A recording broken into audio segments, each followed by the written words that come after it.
I think what a lot of landlords will see in the white paper itself is they may well be fearful about the direction of travel, and I don't think that bodes well for the supply crisis that we are in the middle of.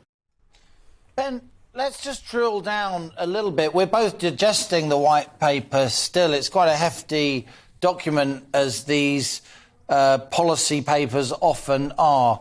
Let's talk a little bit about these no-fault evictions that allow a landlord to get rid of a tenant, for want of a better phrase, in 2 months with no reason. If those end, how will that impact landlords? Because, of course, a lot of landlords, they're just people with one buy-to-let property because they haven't got a pension for whatever reason. It's not as if all landlords are sort of massive oligarchs with huge property portfolios, is it?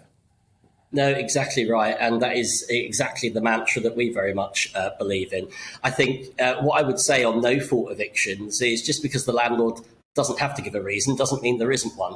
And I think often there is one. And the reason why landlords are using no fault is because we have a broken court system that means it can take upwards of 12 months to get possession of your property back. What we hope that the white paper will do, and it does set it out, is that in return for the abolition of Section 21, we will see strengthened Section 8 grounds that mean landlords can get possession of their property for a legitimate reason: significant rent arrears, persistent rent arrears, antisocial behaviour, wishing to sell, moving back in. I don't think that's an unreasonable request. And we must also bear in mind that actually government's own figures show that 8% of tenancies are actually are only ended by the landlord. 92% are ended by tenants of their own volition. So with the right sort of checks and balances here, we think it can work. But I think what might spook landlords a little bit is that the assured short-hold tenancy and the assured tenancy is being replaced by a periodic tenancy, which means you essentially start a tenancy on a rolling basis, and tenants will be able to give